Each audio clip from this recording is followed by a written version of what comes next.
Yes. So welcome guys to this live stream. I thank you guys for joining. This is your boy Stefan, the Afro-Grenadian ambassador. And in today's video, my friends, in today's live, I have a special guest speaker. He's one of those people that I know growing up as a little boy who has been at the forefront advocating and promoting the African heritage. So without no further delay, I will invite on stage Mr. Livingston Nelson. So just give me a minute. Let me invite him on stage.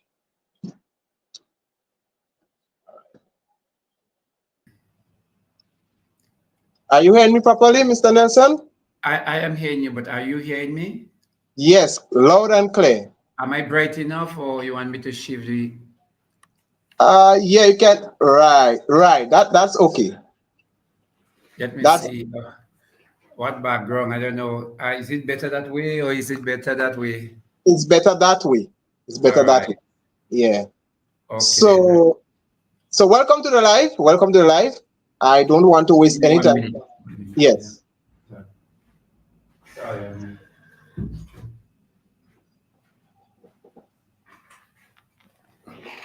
All right.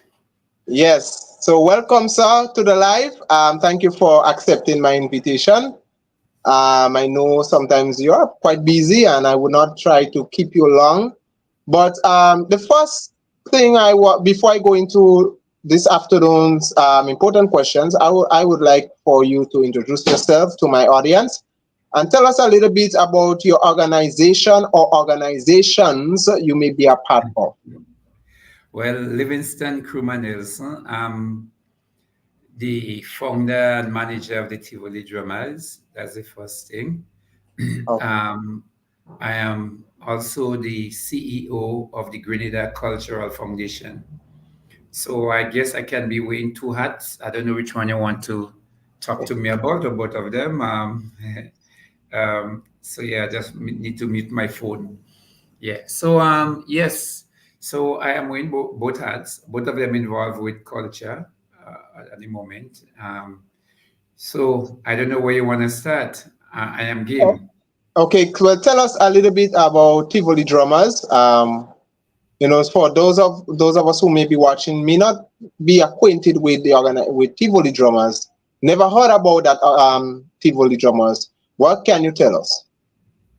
Well, Tivoli Drummers is an Afro-Caribbean group. As the name says, Tivoli, the village name is actually Tivoli. We this group was founded in 29 years ago in 1995 by myself. Let me just say, I spent some years in Canada. Coming out of Canada, I came down with my drums, etc., ready to go, and there was a semblance of a small group, and that group was basically converted into the membership, basically from the first foundation for the formation of the Tivoli Drummers. Okay. We our main thrust is what we call to spread the drum culture.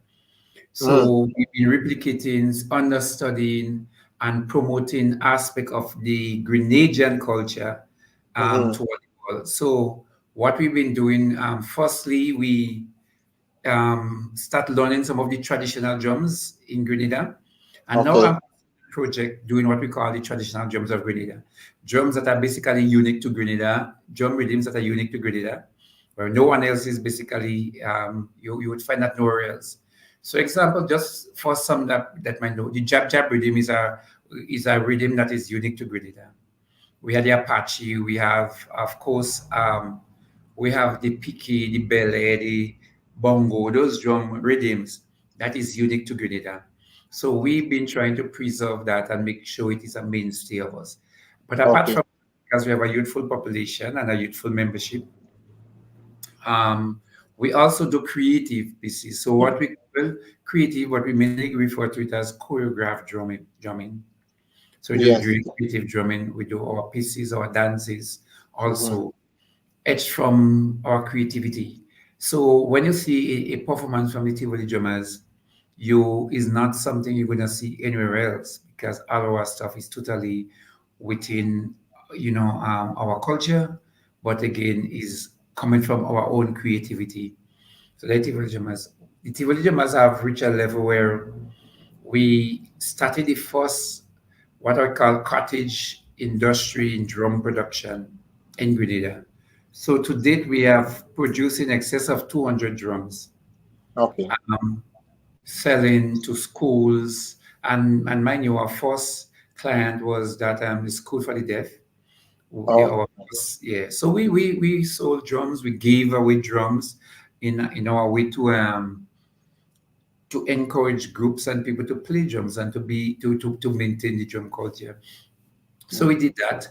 Um, the group also had outreach program where we go within other communities and we had things like what we call drum moonlighting, where okay. we start showcasing other aspects of Grenadian culture, ring games and other things that we brought to them and get them to participate in a lot of stuff. Mm-hmm. Um, and the Tivoli Jamas since then has represented Grenada. When there is anything major, we have performed to almost all the hotels in Okay. almost every major conferences that were held on the island. We performed, and then we went to Trinidad in Carifesta. We went to Guyana in Carifesta. We went to Tobago at the Heritage Festival. We went to Guadeloupe in Guoka Festival. We went to Martinique. We went to Cuba. We went to, as I said, Martinique and on drum conferences, etc. We went to Antigua, Union Island. Of course, we performed in Carriacou in many of the Maroon festivals. And just last month, let me see, yeah, just last month, we were we went to New York. We performed at Times Square, and then we went to New York to perform at the Grenada Day Mm. Festival. So we've been making the round. Um, Tivoli Jamas, we are the only group in this part of the world Mm. to have built our own cultural center. So we have a home that is now, where we Yeah. do our do. Mm. So yeah, we are proud of the achievement, and we have had many, many, many Okay. young people passing through. So in a nutshell, as the Tivoli Jamas. Okay. And those who maybe want to follow up on Tivoli Drummers, where can we find you? Do you have any social media on any We want to have our face? Facebook page. We have our Facebook page, um, Tivoli Drummers. Yeah. So where we do our things. So we now have a YouTube page. We're on TikTok. Yeah. We're on TikTok, etc. Yeah. My apologies. Yeah. Mm-hmm. Yeah. I understand. Um, we are on Instagram. So you can follow us again on Facebook, Instagram, or TikTok. We're trying to broaden or enhance our social media presence. Um, yeah, so we you can find us and then communicate with us and locate us. But our main home base is in Tivoli. Within what we do, we have our own designer who design our costume within the group. So several things that is really unique to Tivoli Drummers. One, we produce most of our drums. Okay. We produce most of our dance pieces and our drumming pieces, Mm-hmm. and now we produce all our costume, and we have built our own home. So you talk Okay. about a lot of independence coming from the Tivoli Drummers. Well, as you know, Grenada being an African dominant nation of descendants, we talk a lot about the drums. What does the drum symbolizes? Well, the drum is the closest, um, I would say, thing. I don't even want to say instrument because it encompasses instrument. Mm. But the drum is the closest thing that could give you a sense of identity. Now, there are other cultures that had drums and had drums for many years. But when you hear the drums, it is almost synonymous with our African culture.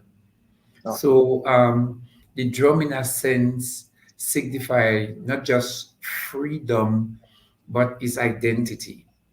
And so a lot of what we portray, the outward portrayal of our culture, surrounded the music, but surrounded the drum more than anything else. Okay. So, and so the fight against the expression of our culture was the first thing they did was to ban the drums. Yeah. You know, they couldn't ban the singing and the clapping and the chanting, but they banned the drums Wow. for many, many years. So the drum, in a sense, the freedom, the drum itself recognize, the drum itself signify our sense of identity, and it signify a sense of our ability to express ourselves. Because freedom is from within mainly, is with rather than without. So Yeah. that sense of freedom, um, to embrace the drum, to use the drum as a symbol of our expression is very, very significant for us. Yeah. That's really good information. So let me ask you this question: do you consider yourself as a Pan-African activist? I consider myself as a Pan-Africanist, Mm, on more than one reason, not just because I embrace the African culture, which is quite significant. Several times, it's not just my dress code, but the Pan-Africanism basically stem from the work of Marcus Garvey, mm, who coined Africa for Africans, those at home and those abroad. yeah. And the importance of Garveyism is that it is a call for us to do things for ourselves, by Right. ourselves. And I think that is the whole basis of Pan Africanism. Um, you had other persons that followed through later years, and one of the leading proponent, um, and my name came from him. You will see my middle name is Livingston Krumah Nelson, Okay. is Kwame Nkrumah. Oh, Um, yeah, the first president of Ghana. So Pan Africanism was an attempt to unify that Africa, to embrace our culture, and to do things the African way. We thought one of the differences is that we thought begging anybody else for anything. So Pan Africanism is the embracing of our what they call for our unity, what they call for our entrepreneurship, through our endeavors to build our own culture, to build Africa, to unite Africa with the diaspora, and we are here in the diaspora. So I am a Pan Africanist. that's great to know. That's great to know. And as an African descendant yourself, where do you think your descendants or your ancestors rather are from? Generally, most of us in Grenada, we come from the West African, coastline. So that could have been anywhere from Sierra Leone, Ivory Coast, Ghana, Nigeria, even as far as Cameroon. But let me just say, for Grenada in particular, we are predominantly out of Nigeria. Predominantly in terms of one, because of what we inherited. One, in terms of the way we speak, the Right. special emphasis or double emphasis. So you might, when Grenadians speak, sometimes you say that big man or that little boy. So the double Yeah. um, usage of the word to And give greater. what I've noticed is that there is a more stronger influence of the Nigerian pidgin in the way we speak. You know, Yes, yes. like So we that all. is not that is not accidental. Mhm. Um, the Nigerians are very, very, I mean, you have both Ebola and you have the Yoruba, but they are very, very expressive. And if you look at a Nigerian movie today, you realize how expressive we are in Grenada, but I mean also in the Caribbean. But there is also other things. The main African spiritual religion is Mhm. the Shango. And Yeah. so these were again inherited from definitely from Yoruba. So the Yeah. Yoruba had what we call a pantheons of God, and one of them being Shango. Some people say Sango, and so what we have when we have the practice, and in Trinidad they might call it Yoruba. In Grenada we go say Shango, but we Mhm. also worship some of the pantheons of God like Ogun and Osun, and Oramilia and those Legba and some of those deities within the Shango religion. So it shows that continuation from Africa to Grenada. Unlike some of the other islands, like you might say, okay, well, Haiti inherited voodoo, and voodoo is mainly from Benin. So you Mhm. could see the connection. And Jamaica has Kumina or Pokumina, what Kumina came from Ghana. Mhm.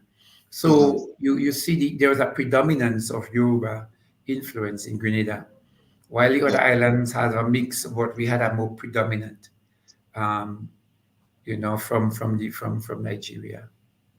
Yeah, it's no surprise you mentioned that because I was talking about that the other day on one of my lives, and when you really look at the way Grenadians speak, they behave, we closely related to the Nigerians, because I myself, I will be doing an ancestry DNA test, and I would not be surprised Nigeria will be in the mix.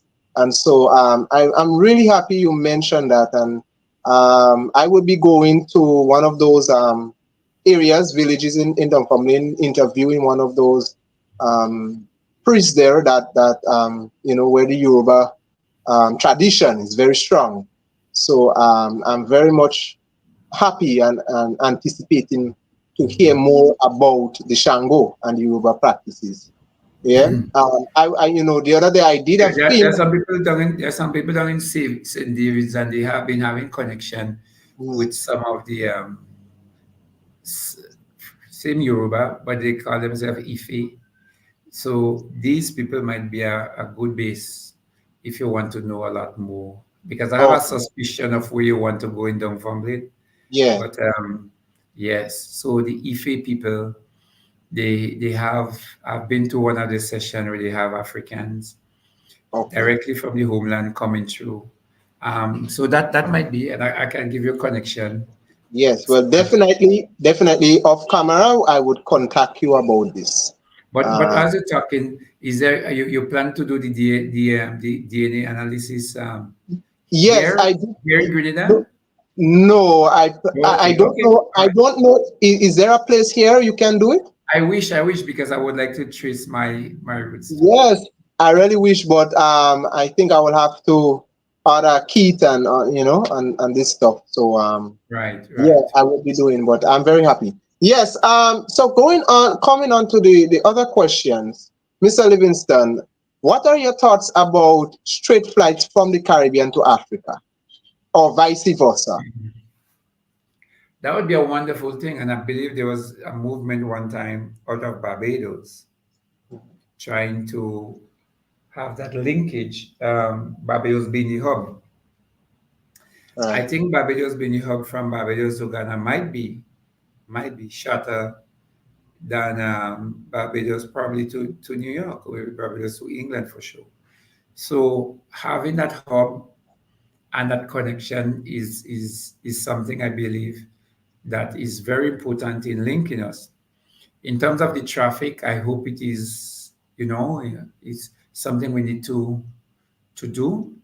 Mhm. Um, I know example like at one time, I know Nigeria had this where they recognize all Africans in the diaspora. I know Nigeria did it a couple of years ago, maybe over 25 years ago. And I know Ghana then had what they call the year of return, Okay. where, yeah, the year of return, where they encourage every African in the diaspora to come home and to come and Yes. see Yes. the Yes. Ghana. Ghana. So Yes. I think both in the Caribbean there's a new kind of awareness and awakening, and also in Africa, the African mainland, there is an awareness about the fact that we are one, and so that trip is necessary. Mhm. What is important also, there are few persons within the African mainland, like PLO Lumumba and what is his name? The name would come. A couple Julius of them, Julius Malema? Malima and Joshua Mponga, Okay. and now people like Abraham Chao Yeah. um, from Burkina Faso, who is recognizing that Africans are beyond the borders of Africa. Okay. So Yeah. there are moves, there are levels of consciousness now that is going through the African mainland where they are embracing us as brothers. So that movement can only augur well if we have you know a transport to go Yeah. to the mainland to visit for 2 weeks or 3 weeks. That would be great. And the big question everyone is asking, you know, people believe that it's a reality, but they are asking why it's so difficult. I mean, you can get a straight flight. It's easy to get a straight flight to America, to Europe, to South America, but why it's so difficult to get a straight flight to the continent? Well, historically, um, the world was designed. The world was designed or engineered maybe to ensure that we don't keep in touch with each other, we don't communicate with each other. So it was designed in such a way that to keep us divided, so there was always a third party. Do you know that it is easier in our Hmm. plan? Like we have two networks here in Grenada. We have Flow and we have two main ones. We have Flow and we have Digicel. It is more expensive for me to call St. Vincent and Yeah. other places. I can call England directly. I can call New York. Hmm. It is not an accident, and it is not an accident, and it is that is how it is. It is a deliberate ploy to prevent us from communicating with each other.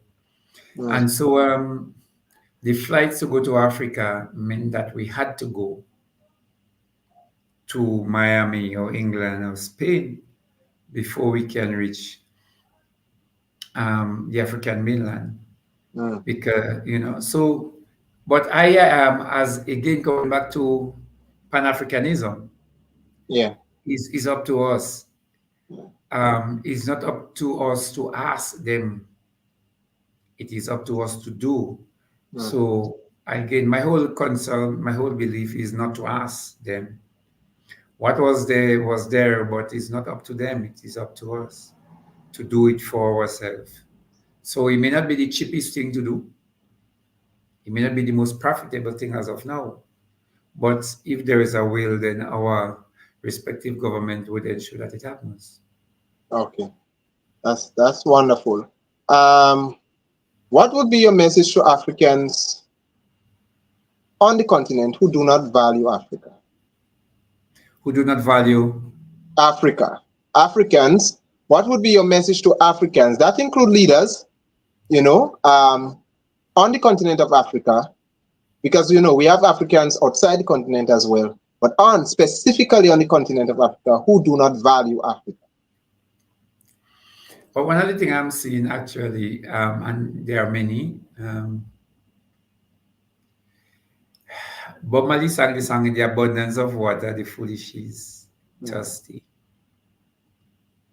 I mean, Africa has the greatest potential. They have the greatest resources.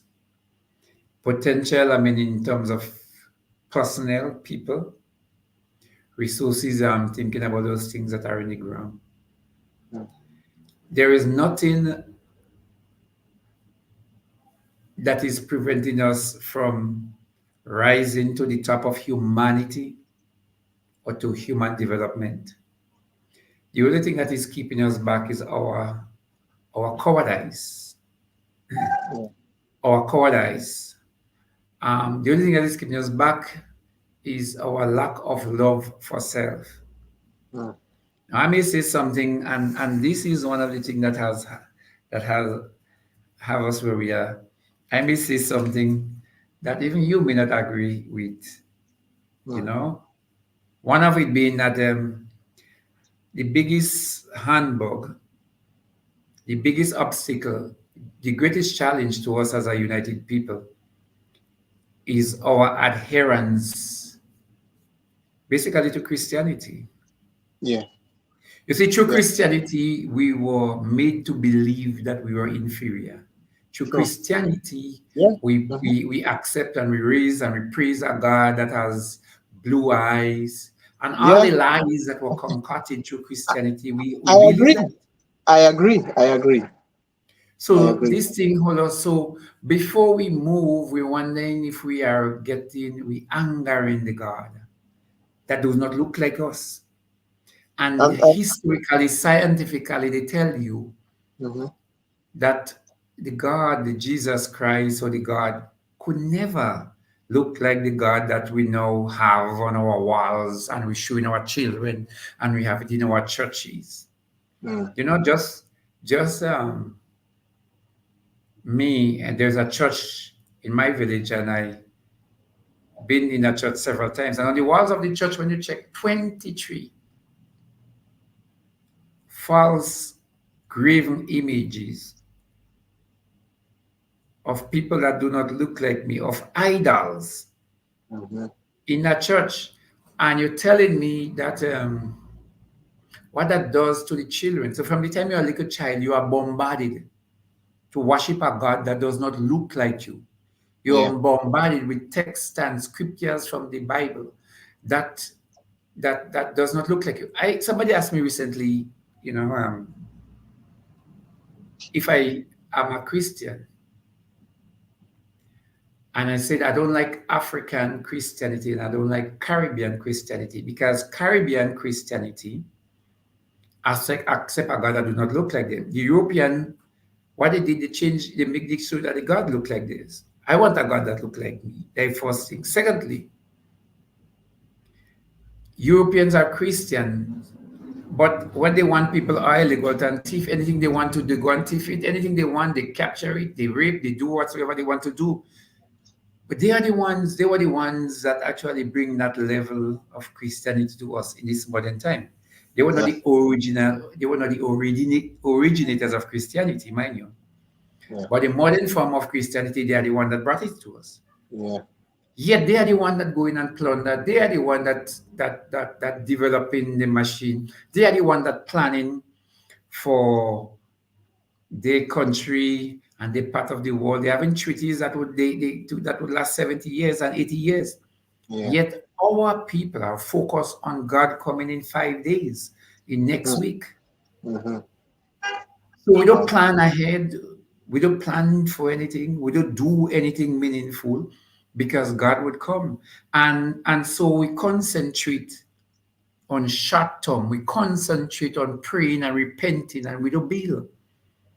That's true. That's true. So Yeah. to me, the fallacy is the biggest problem we have is the acceptance of a religion that is crippling us. Yet the people that brought the religion is not crippling them, is enabling them. Their God in their mind is helping them to Yeah. go out and give them power and strength to do everything. But Yeah. we now become beggars. Instead of seeing our God as the God that would empower us, we Mm, always go on our knees to pray rather than mm. getting up on our backside and doing things. We pray to God to solve every little thing for us. That's true. That's true. You know, So PLO. we remain almost incapacitated Yeah. mentally and physically and psychologically. We don't move as a people. So I mistrust you, you mistrust me. Mhm. God does not look like me. So Yeah, and sorry PLO. for with that No, way, but no, you no. asked me a wrong I mean, question. that is powerful, and I do agree with you 100%. PLO Lumumba said it right. I was listening to him on Christianity and slavery and stuff, and millions of Africans were enslaved all in the name of Christianity. Mhm. There was this story I was looking at. This Ghanaian historian on Cape Coast, and what went on, that some of the enslaved Africans were, while they were suffering below the dungeon, the white slave masters were on top. You know, there was a church built on top of the dungeon, and they were Yeah, yeah, yeah. inside that church worshiping God, and which God I don't know, you know, but we, you know, But no, they God, because they God empower them. They are God they, physically. And Mhm. I don't want to be what you call reversing racism, but the proof, the taste is in the eating, right? The taste is Yeah, in the eating, proof is in the eating. Physically, the black man is physically stronger, yeah, yeah, yeah, right? If we look at all the sporting discipline, as we get a chance and we get exposed to any sporting discipline in within 40 years, look at the tennis, the lawn tennis in the female department, and you've now seen the men coming up. Look at the mhm, track and field. Look at soccer, football. yeah, Look at baseball and basketball. Um, once a year we get a footing into those things, and then we we um, we excel. We yeah. excel more than the other races. Yet we are the race that is so physically we are strong. What keeping us back is psychologically and mentally. We we do not embrace. Mhm. I believe in our own strength, and it has to be that. Yeah, to me, it's mainly because we accept a God that is not of us, does But not look like. of course, as you know, again, you know, we see that the God, the one true living God, is colonized. You know, they colonize the one true living God, and they present a European version of the Jesus, you know, that of the Bible. So, yeah, I mean, Mr. Livingston, you said it right. You hit the nail on its head, and that's so true. So, coming to the to my very last question, what will be your message to all Afro-Caribbean people who may be ashamed or who is ashamed of the African identity? It's a difficult thing because I think that question for the Africans in the mainland and the African in the Caribbean is the same. Embrace our embrace your identity. And I cannot tell people what to do, but all your clock, my first thing was I recognize one, I mean, I'm not even saying go to school, but reading is very, Mhm. very important, and gaining the knowledge. Just like you can quote um, Pierre Lumumba, just by listening, it is important for every one of us to broaden our knowledge. But Yeah, apart from that, you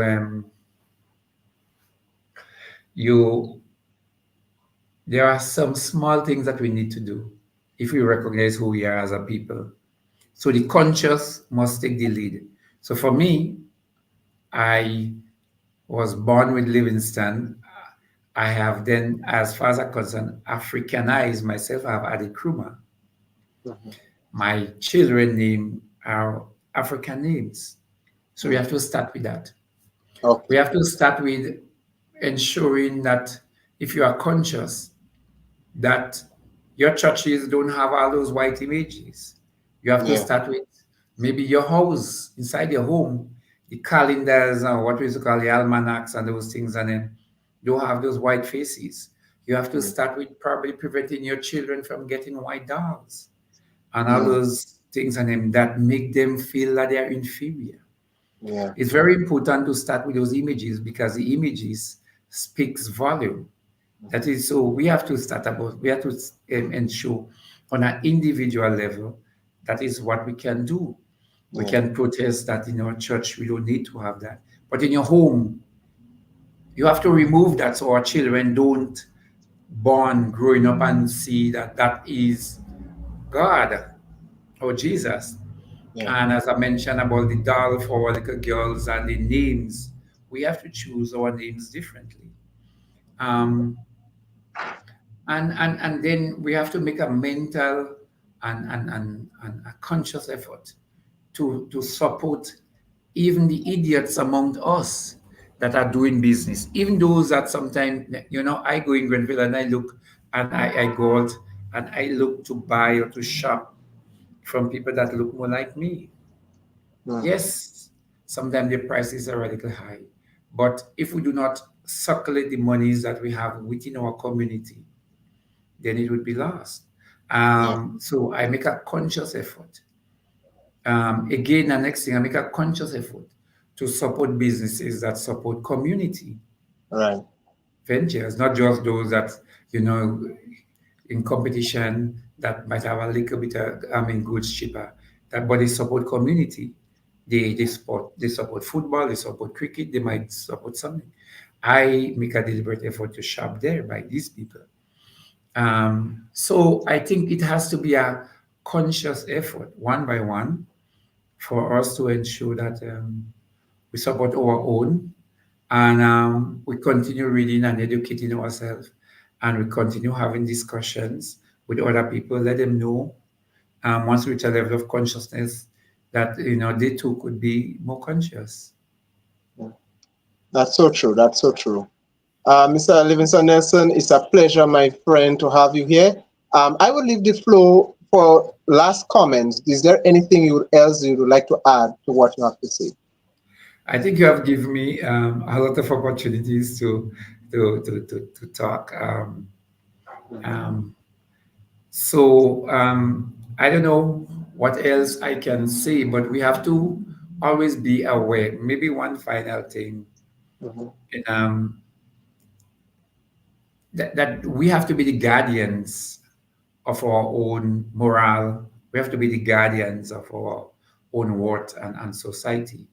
And in one area, you recognize that some of our conscious music is being replaced by a lot of music. And for us in the Caribbean, and Black people in particular, music is very important. Music influence us more than any one book or books. I mean, so we have to be mindful of that, and so recognize that the music we generate must be a little bit more uplifting than some of what I'm hearing our own people are producing these days. Yeah. Um, it has to be an all-round effort. So from where I sit, particularly right now, like in the Cultural Foundation, a lot of what we're doing is to try to lift that level of awareness.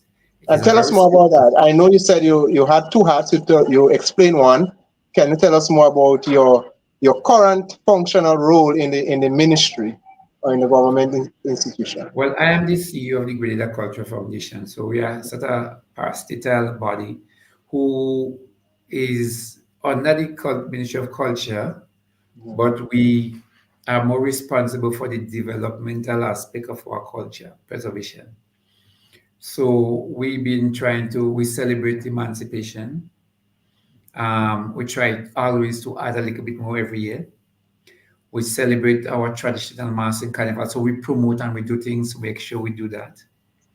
In October coming, we are now preparing for what we call the Spice World Festival. So we're trying to ensure that it is based on the Grenadian culture, not just written words. So we try to encourage our poets, our short stories, our playwrights in terms of to express ourselves in the Grenadian lingo. Mm, So it's all that I think we do from the Grenadian Cultural Foundation point of view. I am on the job now about a year and a half, and we've been trying to chronicle the calypso or calypsos and calypsonians, and see if we could focus on promoting those with more conscious messages. mhm. So maybe a next program we could do more on the Cultural Foundation, but Yes, we will. We will. I am hoping that we will have more of this going on. And so I will leave the floor open for just a few 1 minute, few seconds, because Mr. Livingston have his job to go back to. Is there anybody that has any questions? I see people that have joined us on the live. Thank you, guys. Um, is there anyone that have any questions for Mr. Livingston before he leaves? All right. Any questions? Okay, so Mr. Livingston, no one is indicating any question. Okay, so yes. Izana is saying, do we have Grenadian history books in schools, Morris Bishop? That's a question. Let me highlight it so you can see. So Izana is saying, do we have Grenadian history books in schools in regards to Morris Bishop, sorry. Oh, okay, no. We have no history books in schools as it relates to Morris Bishop.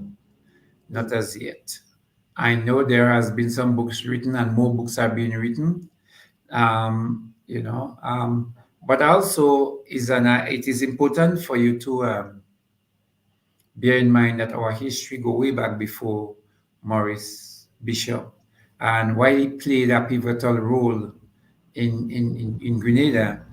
Um, part of what the Pan-Africanism message is based on is being non-aligned, because non-aligned, Pan-Africanism is very close to the message of Rastafarianism, that alignment to the west or alignment to the east has never brought us any major benefit.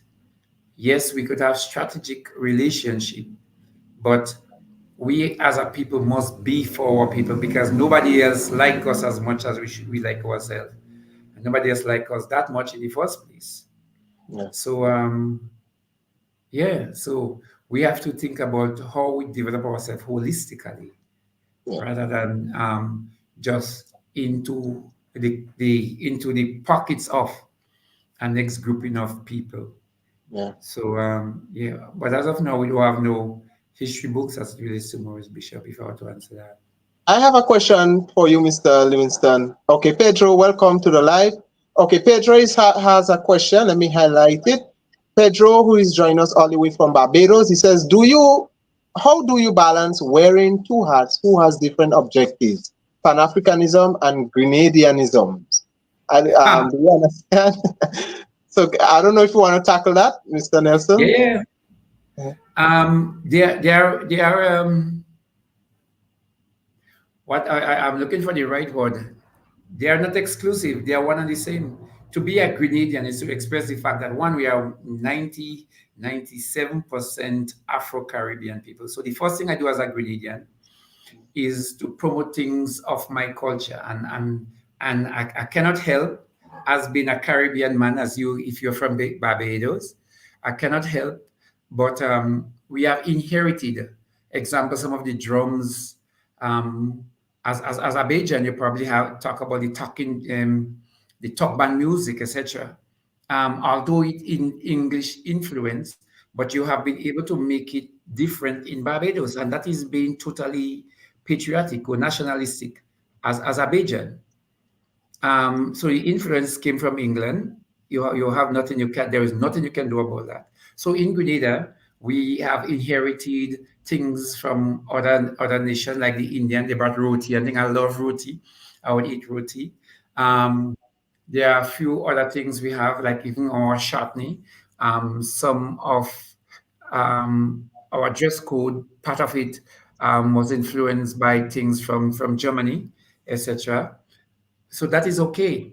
But now we have been able to make it something that is Grenadian. And if the German come here today, they would not recognize it because we have Africanized it. Even our churches, the drumming, the chanting now is of us. So the Italian or the French or the English would not recognize that, because they don't worship like that. So we have been able to, in a sense, Grenadianize it or Africanize it.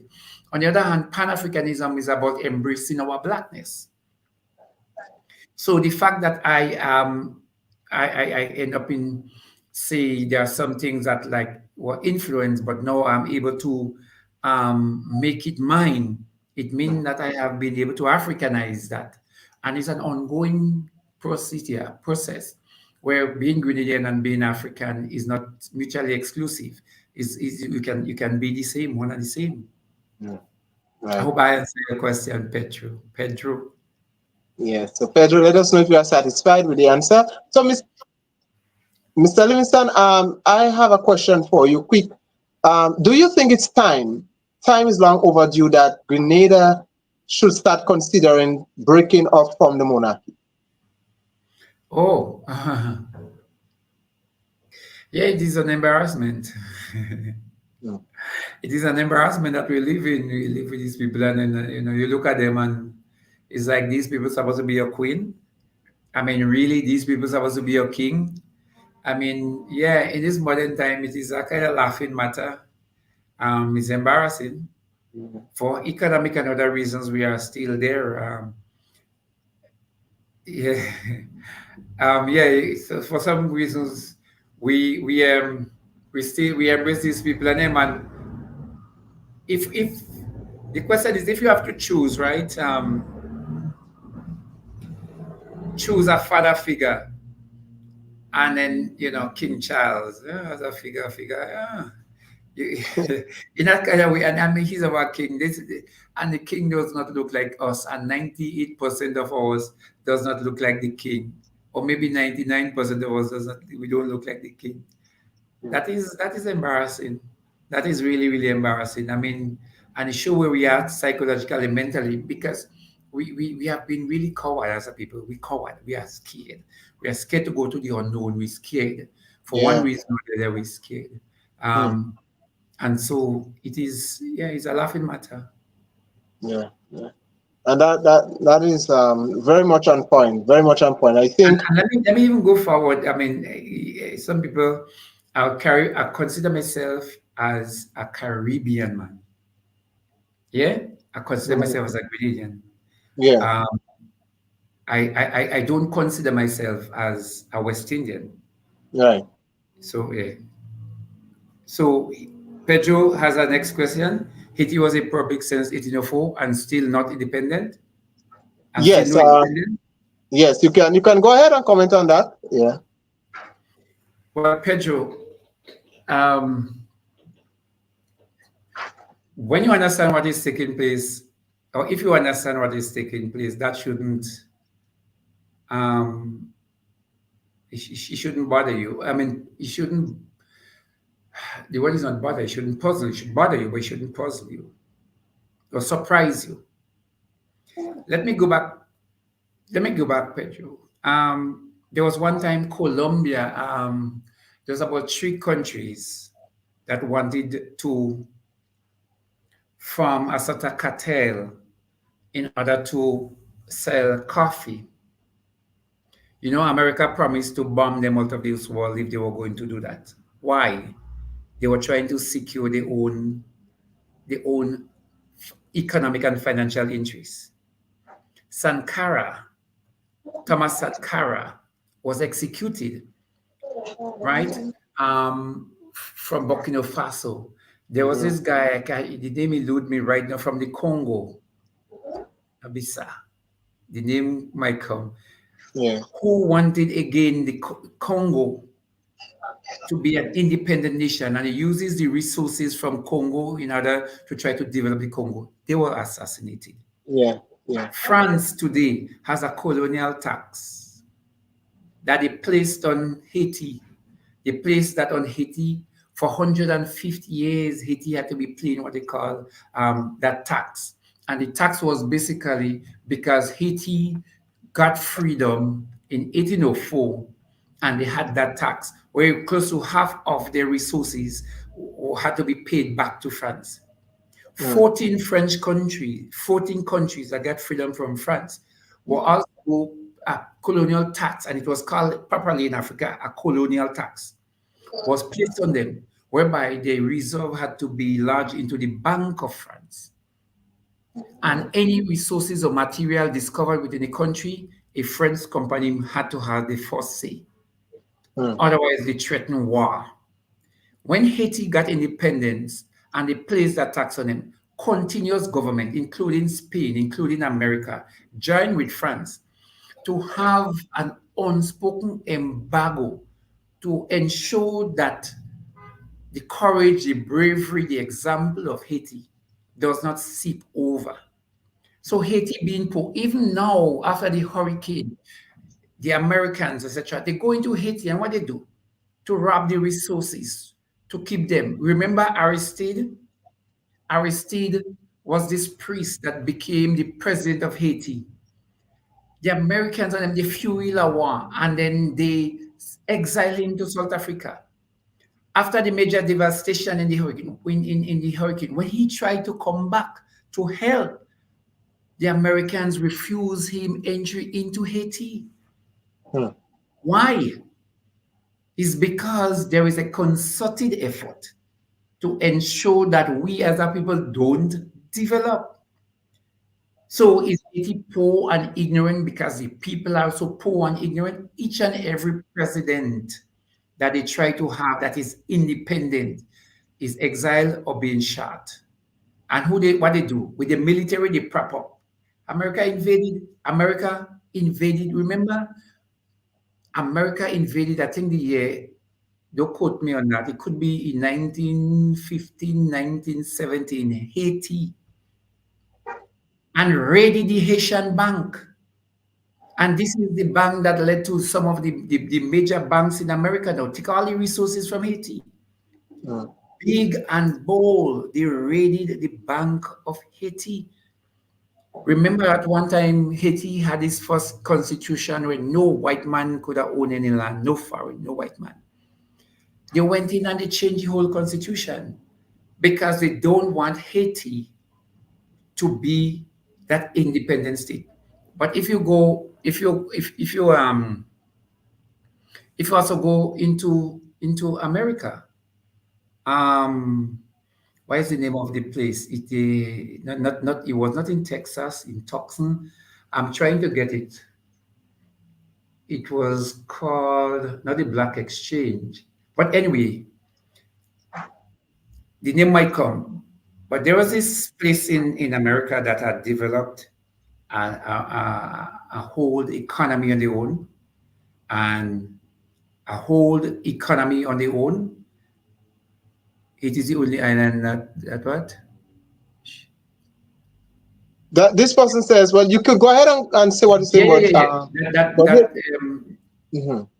Go ahead. That had a whole economy on their own, and the American army. One guy, one young man, um, one young man was accused of raping a girl, which is usual. They always accuse some black man of raping, Hmm. and they burned down the town. Hmm. They burned down the town. They had plane coming with bullets and bomb up the town. Um, No, the name is so little close, but they used to call it the place where they trade and thing. They trade with all they trade. The name is elusive right now. Yeah, yeah. In America, where they trade with, you know, Wall they Street? do. Huh? Wall Street? Not Wall Street. Wall Street. They used to call it Black Wall Street. Right, Yes. So if you look at it, look it up, you would realize what happened with these people. They bombed them up. right.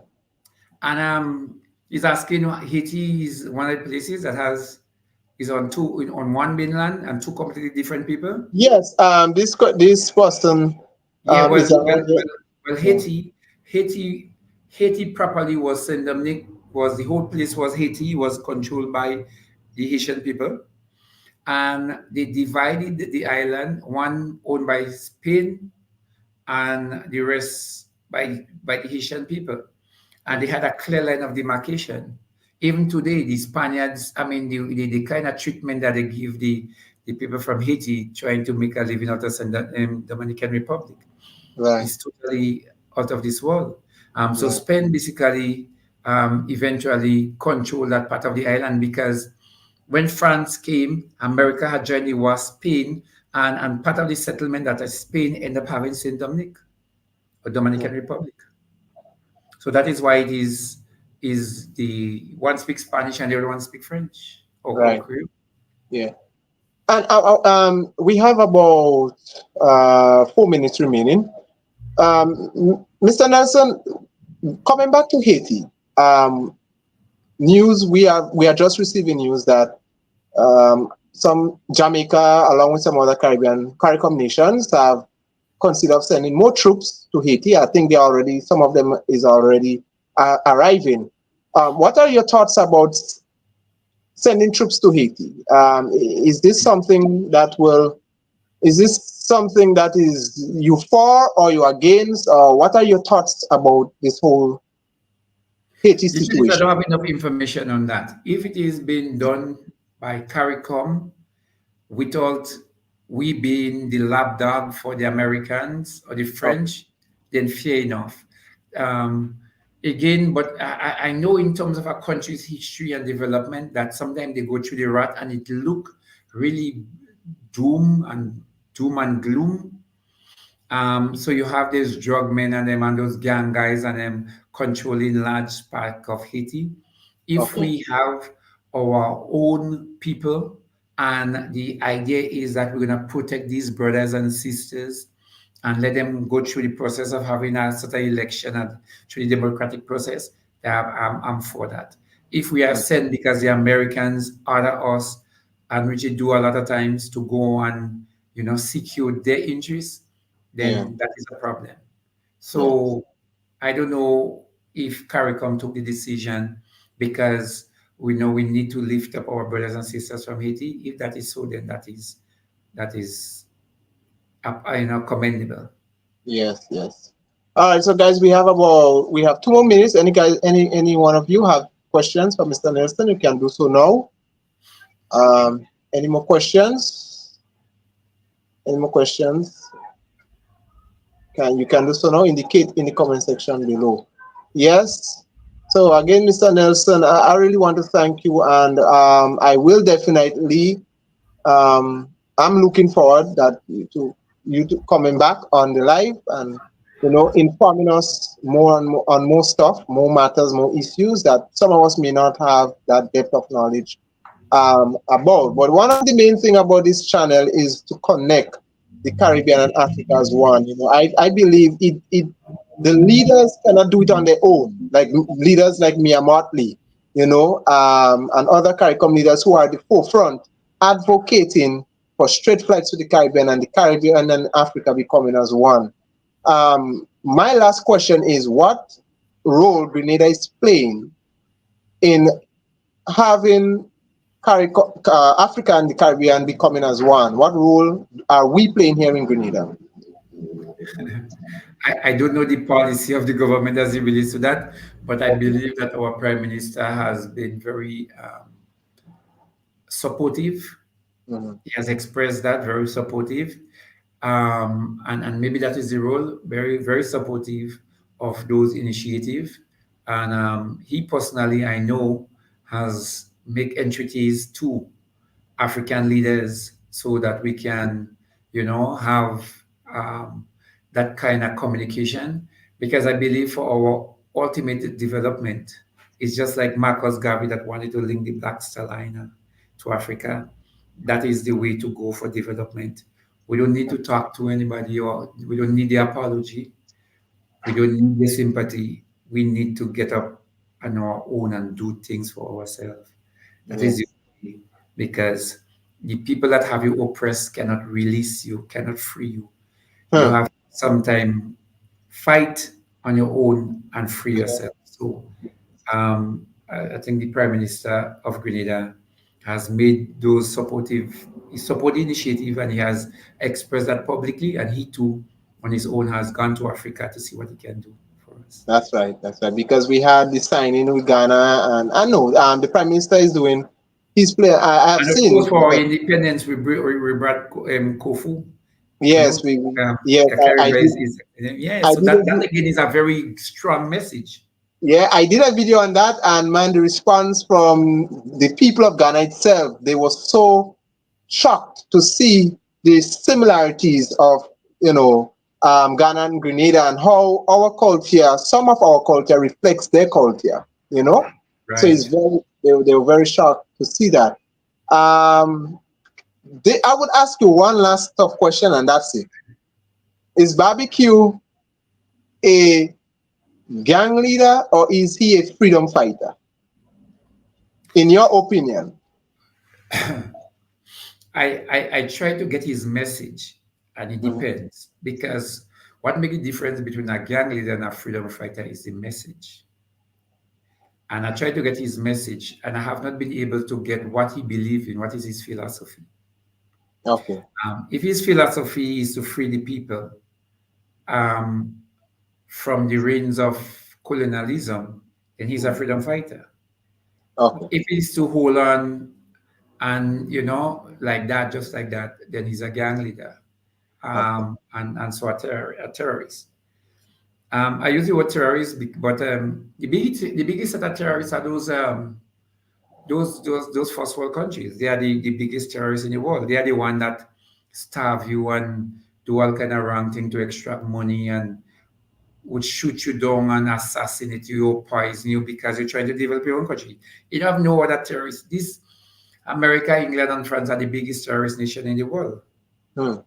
Well, Yeah. if you want to add Israel, but they are the biggest terrorist nation in the world.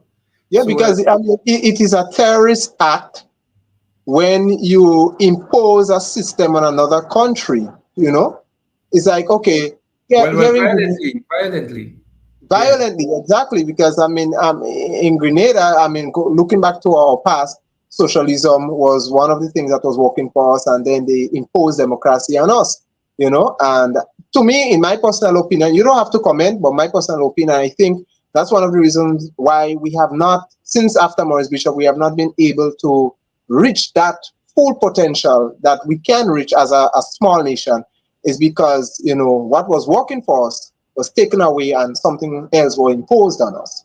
You know, so to me, that's a terrorist act. You know, when you do such things, I think all countries have the freedom and the liberty to make their decisions and, you know, and steer the future of their country once it's done in the right way and people's rights are not, you know, being held hostage. So that's my opinion on that. You know, All so right. Mr. Livingston Nelson, thank you very much, sir. Definitely, I know you will be back, and I will have you back on this live. So thank you very much, sir, for um, accepting this interview this afternoon. You're welcome, and all the best on your programming, man. You're doing a wonderful job. Keep it up, okay? Yes, thank you very All much, right. sir. Take care. Good. So there you have it, guys. Mr. Livingston Nelson. Wonderful, wonderful interview. Very much informative. You know, the information that he gave was very in-depth, and I want to thank him for that. He didn't have to do that because, you know, but he took out of his busy schedule and to be here on the live this afternoon. Oh, I want to welcome everyone who have just joined. Those of you who have stayed and listened, thank you, thank you. Like this video, like this channel. Tomorrow, well, not tomorrow, but very soon again, there are many more special guest speakers that I will be having on, coming from Nigeria and on from Kenya and the continent at large.